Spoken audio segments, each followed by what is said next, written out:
వసంతలత మొదలు పెడతావా?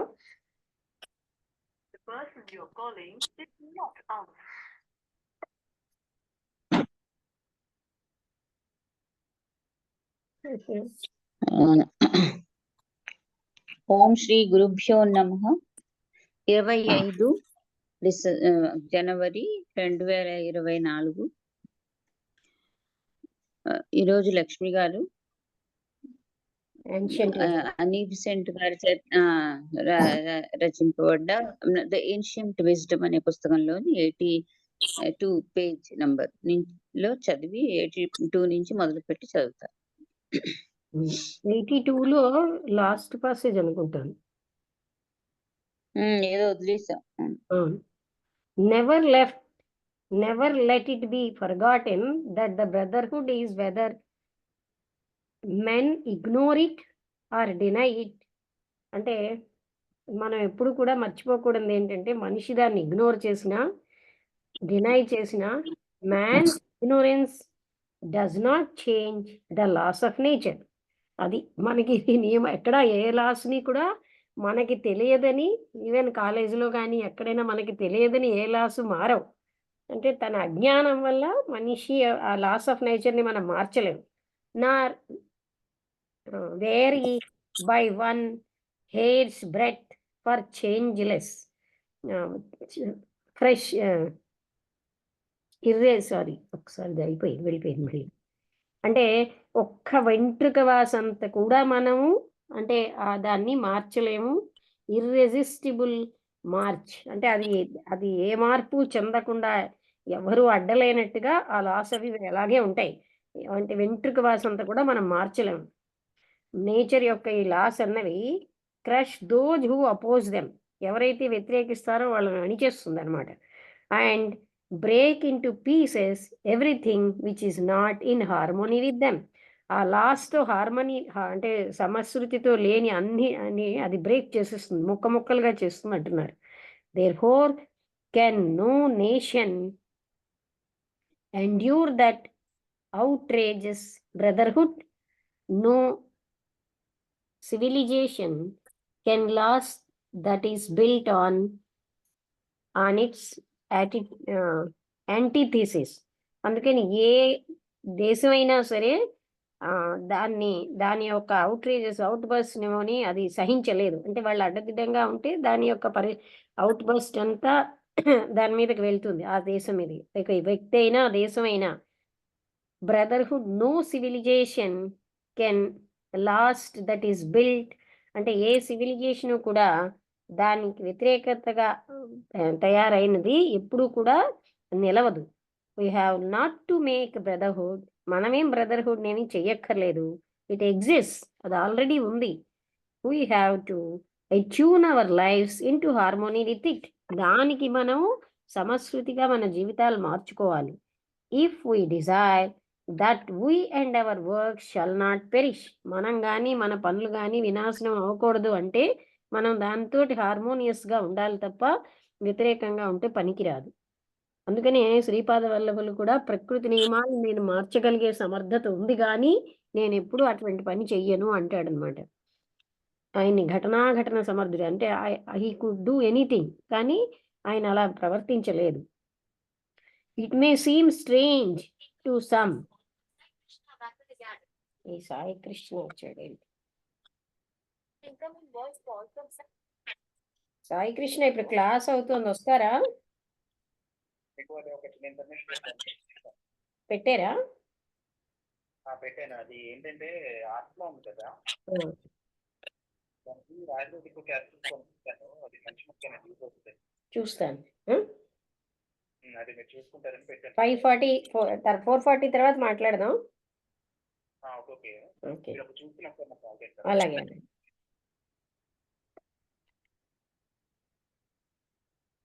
Okay.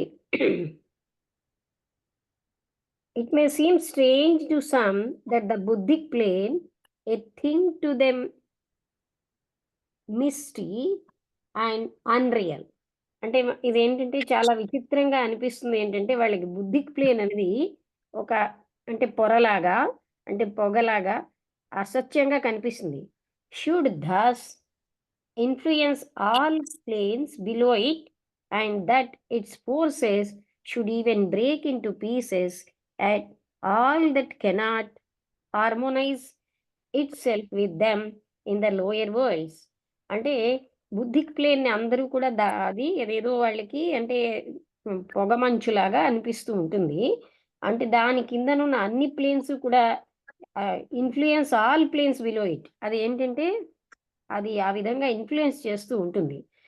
And that its forces should ever break into pieces all that cannot harmonise itself with them in the lower worlds. Lower వరల్డ్స్లో ఆ buddhic plane యొక్క వాటికి హార్మోనైజ్గా లేనివన్నీ కూడా వినాశనం అయిపోతాయి. Yet so it is for this universe is an expression of spiritual forces. ఈ జగత్ అన్నది ఆధ్యాత్మిక శక్తుల ఎక్స్ప్రెషనే. And they are the guiding moulding energies. అంటే మనుషులు అన్నట్టుగా అనుకున్నట్టుగా లోయర్ మెంటల్ ప్లేన్లో అనుకున్నట్టు ఇది వేరేగా ఏమి ప్రిన్సిపల్స్ లేని జగత్తు కాదు. ఇదన్నీ ఒక ప్రత్యేకమైన లాస్ ప్రకారం వెళ్తోంది. ఆధ్యాత్మికమైనదే ఇదంతాను. అంటే స్పిరిచువల్ ఫోర్సెస్తోనే ఉన్నారు జగత్తంతా.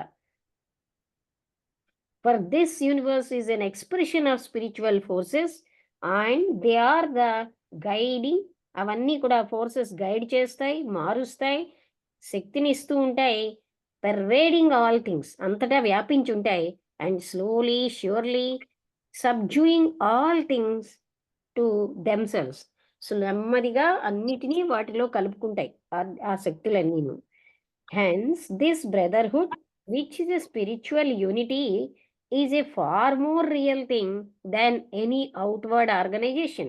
అంటే ఇది చాలా గొప్పదైనటువంటి సత్యం ఈ బ్రదర్హుడ్ అన్నది ఏ బాహ్యమైన ఏ సంస్థల కంటే. It is a life and not a form. ఇది జీవం, ఇది ఒక రూపం కాదు. Wisely and sweetly out ordering all things. అంటే నెమ్మదిగా ప్రేమతో అంటే స్వీట్గా జ్ఞానంతో అన్ని విషయాల్ని ఆర్డర్ చేస్తుంది. It may take innumerable forms. ఇది ఎన్నో రకాలైన రూపాలు తీసుకోగలదు. సూటబుల్ టు ద టైమ్స్, కాలానికి అనుసారంగా ఎన్నో రకాలైన రూపాలను తీసుకుంటుంది. But the life is one. ఎన్ని రూపాలు తీసుకున్నా జీవం అంతా ఒకటే. Happy they who see its presence and make themselves the channels of the living force.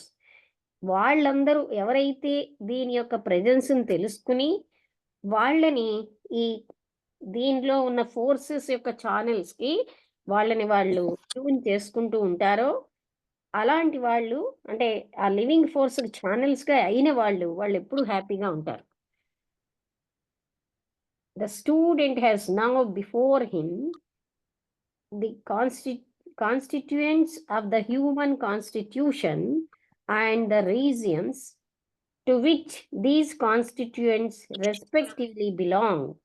ఇప్పుడు ఇక్కడ ఉన్నటువంటి విద్యార్థులు అంటే సాధకులందరూ కూడా అందరికీ ఏమిటి ముందు ఉంది అంటే the constituents of the human constitution. అంటే మానవాళి యొక్క ఇప్పుడు మనకి దేశానికి కాన్స్టిట్యూషన్ అన్నట్టుగా హ్యూమన్ కాన్స్టిట్యూషన్ యొక్క అంటే భాగాలన్నీ ఆయన ముందు ఉన్నాయి.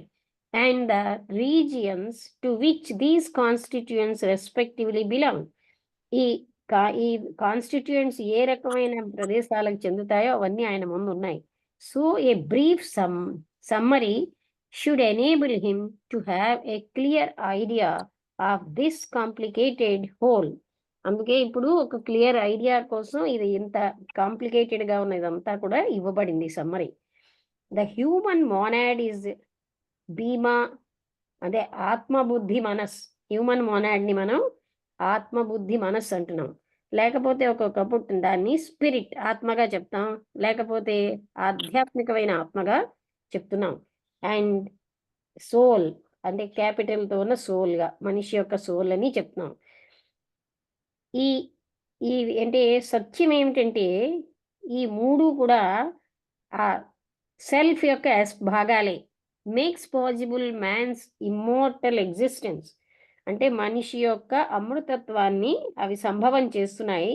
And though these 3 aspects are manifested separately and successively. ఇవి 3 వేరువేరుగా ఉన్నా సరే, అంటే వ్యక్తీకరించబడుతున్నా సెపరేట్ ఒకదాని తర్వాత ఒకటి, their substantial unity renders it possible for the soul to manage itself in the spiritual soul. అంటే ఇవన్నీ కలిసి ఉండడం అనేది ఆ ఏకత్వం అన్నదానికి ఆధ్యాత్మికమైనటువంటి స్పిరిచువల్ సోల్ అన్నది ఒక్కటే అనే దానికి మనకి తెలుస్తోంది. Giving to the later the precious essence of individuality, అంటే దానికి అంటే స్పిరిచువల్ సోల్కి విలువైనటువంటి వ్యక్తిత్వం అన్నది ఇస్తూ, and for the individualized spiritual soul to merge itself in the spirit. అంటే మనము నేను వేరేగా ఉన్నాను అని ఇండివిజువల్గా ఉన్నటువంటి స్పిరిచువల్ సోలు ఆ స్పిరిట్లో కలిసిపోతుంది. Colouring it if the phrase may be permitted with the hues due to individuality. అంటే మనం ఆ ఫ్రేజ్ వాడితే కలర్ చేస్తూ ఉంటుంది, దాంట్లో ఉన్న రంగులన్నిటితోటి తన ఇండివిజువాలిటీతో అంటే తనకున్న వ్యక్తిత్వంతో అది కలిసి, వైల్ లీవింగ్ అన్ఇంజ్యూర్డ్, అంటే ఏ రకమైనటువంటి గాయము లేకుండా, leaving uninjured its essential unity with all other rays of the logos. అంటే దానికి మౌలికంగా ఉన్న ఏకత్వం ఆ లోగోస్ యొక్క అన్నింటితోటి కలిపి అది ఏకత్వానుభూతితో ఉంటుంది. లోగోస్ హిమ్సెల్ఫ్, అంటే ఇక్కడ ఏంటంటే వ్యక్తిత్వంగా మనం వేరువేరుగా అని అనుకుంటున్నాము, ఆ ఇండివిజువాలిటీస్ అన్నీ కూడా మళ్ళీ ఆ వన్ స్పిరిచువల్ సోల్లో స్పిరిట్ క్యాపిటల్ అందులో లేకపోతే లోగోస్లో కలవలసిందే. అంటే ఇది వేరే రంగుగా, అంటే నేను వేరుగా అనుకుని వేరే రకమైన జీవితం ఉన్న ఇవన్నీ కూడా ఆ ఏకత్వంలోకి వెళ్ళవలసిందే. These 3 form the 7th, 6th and 5th principles of man. మనిషిలో ఈ 3ను అంటే ఆత్మబుద్ధి మనస్సు అన్నది 7th, 6th, 5th ప్రిన్సిపల్స్ అని అంటారు. And materials which limit and encase them, that is which makes their manifestations and activity possible. అంటే ఆ 5th plain, 6th plain, 7th plain వాటి యొక్క మెటీరియల్స్ డిఫరెంట్గా ఉంటాయని మనం తెలుసుకున్నాం కదా, అవి వ్యక్తీకృతం అవుతూ ఉంటాయి. వాటి యొక్క పనులకి అనుకూలంగా are drawn respectively from the 5th అంటే nirvanic, the 4th buddhic and the 3rd mental planes of our universe. అందుకని ఈ 3 ప్లేన్స్ ఏంటి, 5th ఏమో మెంటల్, 6th ఏమో బుద్ధిక్, 7th నిర్వాణిక్ ప్లేన్, అవి అన్నీ కూడా మళ్ళీ అందులో కలిసిపోతాయి. The 5th principle further takes to itself a lower body on the mental plane. 6th principle ఏమో మెంటల్ ప్లేన్లోనేమో ఒక లోయర్ బాడీని తీసుకుంటుంది, అదే మనకి lower mental. In order to come into contact with the phenomenal worlds, అంటే ఈ జగత్తులన్నిటితో కాంటాక్ట్లోకి రావడానికి, and thus intervenes itself with the 4th principle. అందుకని 5th ప్రిన్సిపల్ ఏమో 4th ప్రిన్సిపల్తో కలుస్తుంది. ద డిజైర్ నేచర్, అది 4th ప్రిన్సిపల్ లేదా కామా, belonging to the 2nd or astral plane, అది యాస్ట్రల్ ప్లేన్కి సంబంధించిందే, దాంతో ఇది కలుస్తుంది. అంటే ఏంటి, హయ్యర్ ప్లేన్స్ అన్నీ లోయర్ ప్లేన్స్ మీద అటు శక్తుల్ని ప్రసరింపచేస్తున్నాయి. అది ఫైనల్గా మన సాధన ఏంటంటే హయ్యర్ మెంటల్ ప్లేన్ అంతా లోయర్ లిమిటేషన్స్ దాటిపోయి అంతా ఒకే ఒక దీంతో ఉంటుంది, అయిపోతుంది అనమాట. అంటే ఈ లోయర్ మెంటల్ ప్లేన్లో ఉన్నటువంటి ఆ లక్షణాలన్నీ అవి పోతాయి. అంటే ఎప్పుడైతే హయ్యర్ మెంటల్ ప్లేన్ ఎనర్జీస్ అన్నీ వస్తాయో, అందుకని అప్పుడు ఆ వ్యక్తి పూర్తిగా హయ్యర్ మెంటల్ నేచర్తో ఉంటాడు. Descending to the first, the physical plane, we have the 3rd, 2nd and 1st principles. అంటే మనకి 1, 2, 3 ప్రిన్సిపల్స్ ఉన్నాయి కింద ప్లేన్స్లో. The specialised life or prana, the etheric double, its vehicle, the dense body which contacts the coarser materials of the physical world. Physical world లో మనకున్నది dense body, అంటే ఈ గట్టిగా ఉన్న ఈ శరీరం. ఆ తర్వాతది ప్రాణ లైఫ్, అంటే దాన్ని ఇథరిక్ బాడీ అంటాం, ఇథరిక్ డబుల్ అంటాం, ప్రాణశక్తి ఉన్న దాన్ని. Of the physical world we have already seen that sometimes prana is not regarded as a principle. ఒక్కొక్కప్పుడు ఈ ప్రాణశక్తిని ఒక ప్రిన్సిపుల్గా వాడటం లేదు. And then the interwoven desire and mental bodies take rank together as kama manas. అప్పుడు ఈ డిజైర్ బాడీ మెంటల్ బాడీస్ కలిపి కామ మనస్సుగా అవుతున్నాయి. The pure intellect is called the higher manas. అంటే అది పవిత్రమైన ఇంటెలెక్ట్ని మనం హయ్యర్ మైండ్ అంటున్నాం. And the mind apart from desire lower manas. అంటే మైండ్కి ఏది అంటే డిజైర్కి వేరేగా ఉన్నదాన్ని లోయర్ మైండ్ అని అంటాం. ఆ మనస్సు క్యాపిటల్ పెట్టారు. The most convenient conception of man is perhaps that which most closely represents the facts as to the one permanent life and the various forms in which it works and which condition its energies, causing variety in manifestation. అంటే చాలా సదుపాయమైన concept ఏంటంటే most closely represents the facts. ఈ మొత్తం ఈ నిజాలన్నింటినీ మనకి చెప్తున్నది ఏంటి? As to the one permanent life. ఉన్నది ఒకే ఒక శాశ్వతమైన జీవం అన్నది ఉంది. రకరకాలైన రూపాలలో అది వ్యక్తీకృతం అవుతోంది, పని చేస్తూ ఉంటుంది.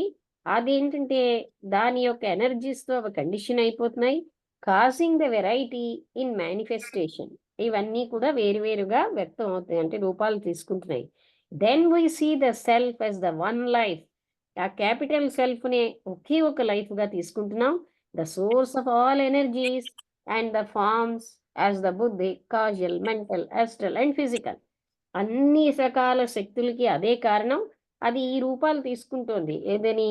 బుద్ధికని, కాజలని, మెంటల్, ఆస్ట్రల్ అండి ఫిజికల్ రూపాలు తీసుకుంటోంది. Etheric and dense bodies. Physical అంటే అది, అంటే ప్రాణమయ కోసము శరీరము. Linga Sharira was the name originally given to the etheric body. ఈ ఇథరిక్ బాడీకి లింగ శరీరం అని కూడా పేరు పిలుస్తున్నాం. And must not be confused with the Linga Sharira of Hindu philosophy.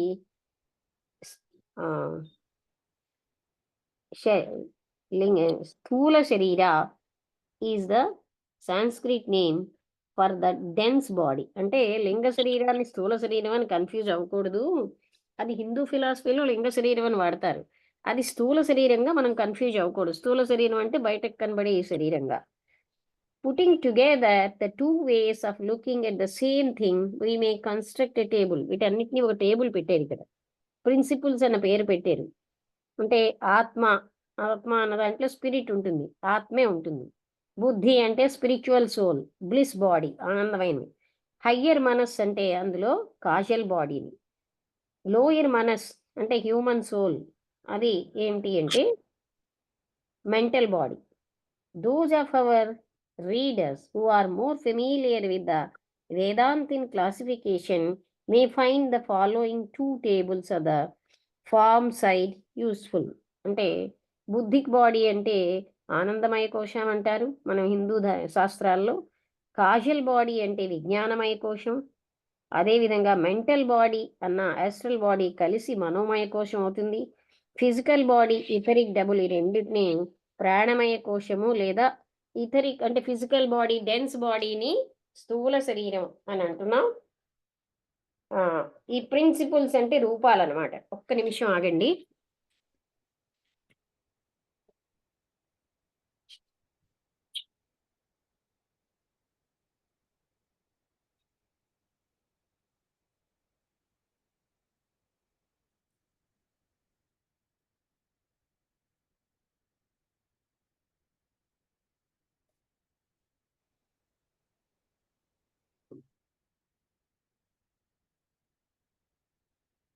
ఇంకొక చిన్న టేబుల్ ఉంది.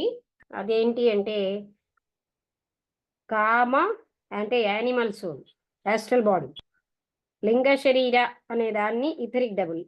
లింగ శరీర is the name originally given to the etheric body and must not be confused with the లింగ శరీర ఆఫ్ హిందూ ఫిలాసఫీ. స్థూల శరీర is the Sanskrit name for the dense body. అంటే హిందూ ఫిలాసఫీలో లింగ శరీరం వేరేగా అనమాట. అది ఇథరిక్ డబుల్ అంటే ప్రాణమయ కోశాన్ని లింగ శరీరం అంటున్నాం. అక్కడ ఏంటంటే సూక్ష్మ శరీరాన్ని లింగ శరీరం అని వ్యవహరిస్తారు. స్థూల శరీర అంటే డెన్స్ బాడీ, అంటే భౌతికమైన ఈ శరీరం. ఇట్ విల్ బి సీన్, ఇక్కడికి ఆపుదామండి, తర్వాత మిగతాది చదువుదాం. ఇది ఏంటంటే 84 పేజ్ లాస్ట్ పాసేజ్ మిగిలిపోయింది. అర్థమైంది కదండి, ఇది ఎంత బాగుంది కదా ఇవాళ. అంటే ఆ క్లాసిఫికేషన్ ఏది, ఇంకా రెండే పారాగ్రాఫ్లు ఉన్నాయి, చదివిసుకుంటే అయిపోయింది 3 చాప్టర్. పారాగ్రాఫ్లు ఉన్నాయి. అంటే ఇంకా చాప్టర్ 7 అది ఉంది కదా. సరే. అనేసి. అది అంటే మామూలుగా ఈ క్లాసిఫికేషన్ థియాసఫీ తెలిసిన వాళ్ళకి తెలుస్తుంది ఏంటంటే buddhic body, causal body, mental body, astral body, physical body. అంటే మనం కూడా క్లాసిఫికేషన్ ఉంది కానీ కొంచెం వేరేగా, అక్కడ 7 ప్లేన్స్ అంటారు, ఇక్కడ 5 ప్లేన్స్ అని అంటారు. హిందూ ఫిలాసఫీ ఏమిటి అది, లింగ శరీరం అంటే? సూక్ష్మ శరీరాన్ని లింగ శరీరం అంటారు. అక్కడ చెప్పాడు కదా దత్తాత్రేయుల వారు త్రిపుర రహస్యంలో, ఆయన లింగ శరీరాన్ని లోని తీసుకెళ్ళాడు ఆయన్ని అని. అంటే సూక్ష్మ శరీరం అన్ని వీటన్నిటిని కలిపి ఒకటేగా సూక్ష్మ శరీరం అంటారు. ఇక్కడ లింగ శరీరం అంటే ప్రాణమయ కోసం అని అంటున్నారు. ఇతరికి డబుల్నే లింగ శరీరం అంటున్నారు. అసలు ప్రాణమయ కోసాన్ని ఒక్కొక్క దగ్గర అదొక ప్లేన్ గా కూడా కన్సిడర్ చేయట్లేదు అని అలా కూడా చెప్పారు. ఏమిటో నాకు ఆ డిఫరెన్స్ అంతగా అర్థం కావు. ప్రాణమయ కోసం అంటే అవన్నీ అంటే భౌతిక శరీరాన్ని ఆనుకుని ప్రాణమయ కోసం అని. ఇది కోసం అంటే ఏంటి, అది అందాకలా అంటే ఆ ప్లేన్ కోసము అని కూడా అంటున్నారు. అంటే ఇప్పుడు యాస్ట్రల్ ప్లేన్ అనే బదులు యాస్ట్రల్ బాడీ అలా. అంటే ఆ యాస్ట్రల్ ప్లేన్ లో యాస్ట్రల్ బాడీస్ అన్ని ఉంటాయి కదా, అంటే అదొక రకం లోకం అని చెప్పొచ్చు మనం. అలాగా లోకాలు ప్రాణమయ కోసం అంటే ఎనర్జీ ఉండేటువంటి ఇదేనా, ప్రాణం మనకి అదే లైఫ్ ఎనర్జీ. అలాగా ప్లేన్స్ గా కూడా, అంటే ఇప్పుడు ఫిజికల్ ప్లేన్ అంటే మనకి భౌతికమైన వరల్డ్, అది ఫిజికల్ వరల్డ్ అని కూడా అంటాం. అలాగే యాస్ట్రల్ అంటే అది ఒక లోకం, అది కూడా మనం ఇప్పుడు అన్నిటితోటి కలిసే ఉన్నాం. అదేదో ఇలాగ రిమార్కబుల్ గా దానికి అడ్డుగీతలు లేవు, అంతా ఇంటర్వీనింగ్ గానే ఉన్నాయి అన్ని ఒకదాంతో మిక్సింగ్ గానే, అంటే ఒక దాంట్లో ఒకటి చొరబడే ఉంటున్నాయి అవి. అందుకనే భౌతికంగా ఉంటూ కూడా మనం ఆస్ట్రల్లోకి వెళ్తున్నాం అని చెప్తున్నారు కదా. ఆస్ట్రల్ ప్రతి భాగానికి ఆస్ట్రల్ భాగం ఒకటి ఉంటుంది. అంటే శరీరం చెయ్యి విరిగిపోయినా ఆ చెయ్యి యొక్క ఆస్ట్రల్ కౌంటర్ పార్ట్ ఉంటుంది అనమాట.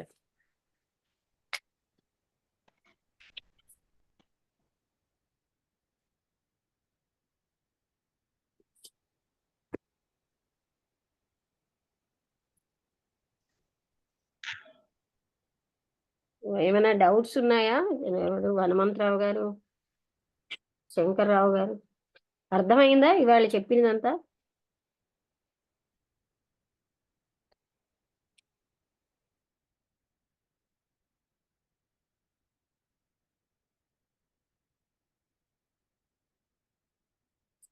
హనుమంతరావు గారు, మీకు బహుశా ఉన్నది చెప్పండి. అంటే నిన్న బుద్ధిక్ ప్లేన్ వరకు వచ్చామండి. నిన్న ఇవాళ మళ్ళా వెనక్కి వచ్చామండి. మళ్ళీ ఇవన్నీ కిందకి తీసుకొని వచ్చాడు. కంటిన్యూ చేస్తున్నాం ఆ ప్లేన్ లో, ఇంకా కంటిన్యూ అవుతుంది. ఇదంతా నిన్న చదవలేదు కదా, అంటే కంటిన్యూ అదే బుద్ధిక్ ప్లేన్ చెప్తూ లాస్ట్ పాసేజ్ చదవలేదని చెప్పాను కదా. ఇంకా తర్వాత 83 పేజ్ అన్నమాట. అందులో అంతా కూడాను అంటే ఇది ఏ విధంగా సమ్మరైజ్ చేస్తున్నారు ఇదంతా. ఓకే.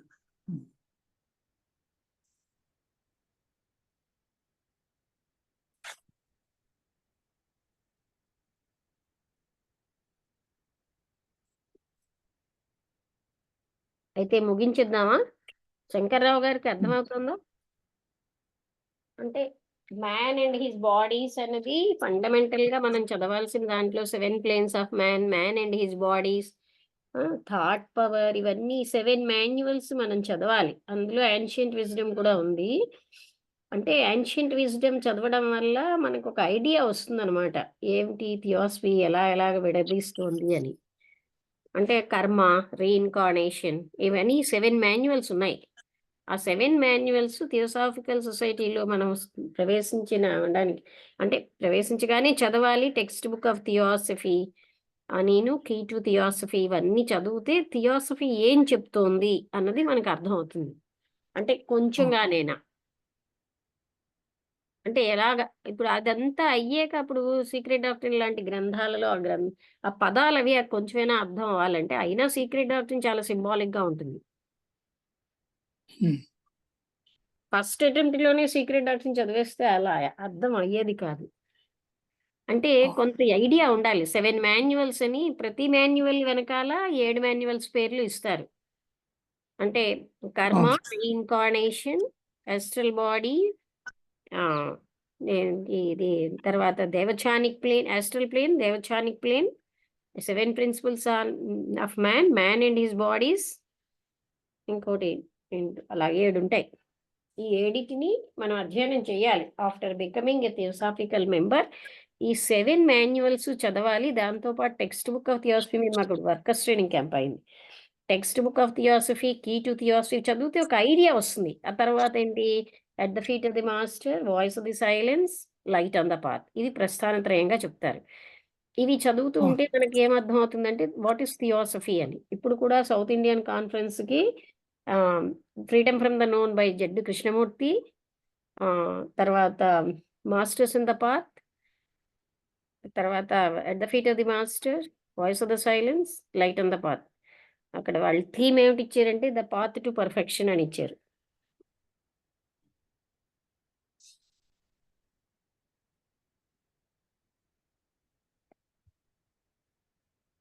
ఇవన్నీ మనం చదివితే ఒక ఐడియా వస్తుంది. అంటే థియాసఫీ ఏం చెప్తుంది. దివ్య జ్ఞానం కూడా సనాతన ధర్మమే అని చెప్పారు కదా. అంటే అక్కడ సనాతన ధర్మమైనా ఏం చెప్తుందో మనకు తెలియదు కదా. మనం పూజలు అవి చేయడమే కానీ అసలైన సనాతన ధర్మం ఏం చెప్తోంది అన్నది మనం ఎప్పుడు కూడా మనం తెలుసుకోవటం లేదు. అవన్నీ ఉపనిషత్తులు, వేదాలు, బ్రహ్మసూత్రాలు, ఈ భగవద్గీత ఇన్నర్ మీనింగ్ ఇవన్నీ మనం తెలుసుకుంటే అప్పుడు ఇది అది ఒకటే అని అర్థం అవుతూ ఉంటుంది మనకి. కృష్ణమూర్తి గారు చెప్పేది అంటే డిఫరెంట్ గా కనిపిస్తుంది. అతను థియోసాఫికల్ సొసైటీకి చెందిన వాళ్ళైనా ఆయన తాలూకా ఇదంతా వేరు కదా. కొంచెం రివిలేషన్స్ వచ్చాయి. ఎందుకంటే ఇవన్నీ కంటే అంటే అతను ఇంకొంచెం ఈజీ లాంగ్వేజ్ లో చెప్పారు ఒక రకంగా. అంటే ఏది అది తీసుకోకుండా. అతను చెప్పేది బాధపడుతుంది. ఇతను ఇప్పుడు కానీ చదివేది కొంచెం ఇవన్నిటితో కష్టం. కండిషన్ అయిన వాళ్ళకి ఆయన అర్థం అవ్వరు కదా.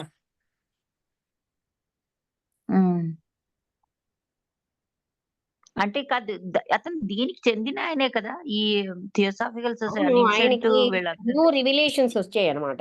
సో ఆయన జ్ఞానం ఆ రివిలేషన్స్ వల్ల ఆయన at the feet of the master 15వ ఏడులోనే మాస్టర్ మైత్రేయ రాయించారని చెప్తారు. ఆ తర్వాత అలా అలా అలా రివిలేషన్స్ బట్టి ఆయన జ్ఞానం పెరిగింది. అంటే అప్పుడు ఆయన ద్వారా ఇప్పుడున్న మానవాళికి సులువుగా అర్థమయ్యేటట్టుగా చెప్పబడింది. కానీ అదే వాళ్ళు కష్టమని ఫీల్ అవుతున్నారు. అందరూ కష్టమని ఫీల్ అవుతారు. ఎందుకంటే కండిషనింగ్ వదలరు. వాళ్ళకున్న కండిషనింగ్ వల్లే వాళ్ళు కష్టమని ఫీల్ అవుతున్నారు.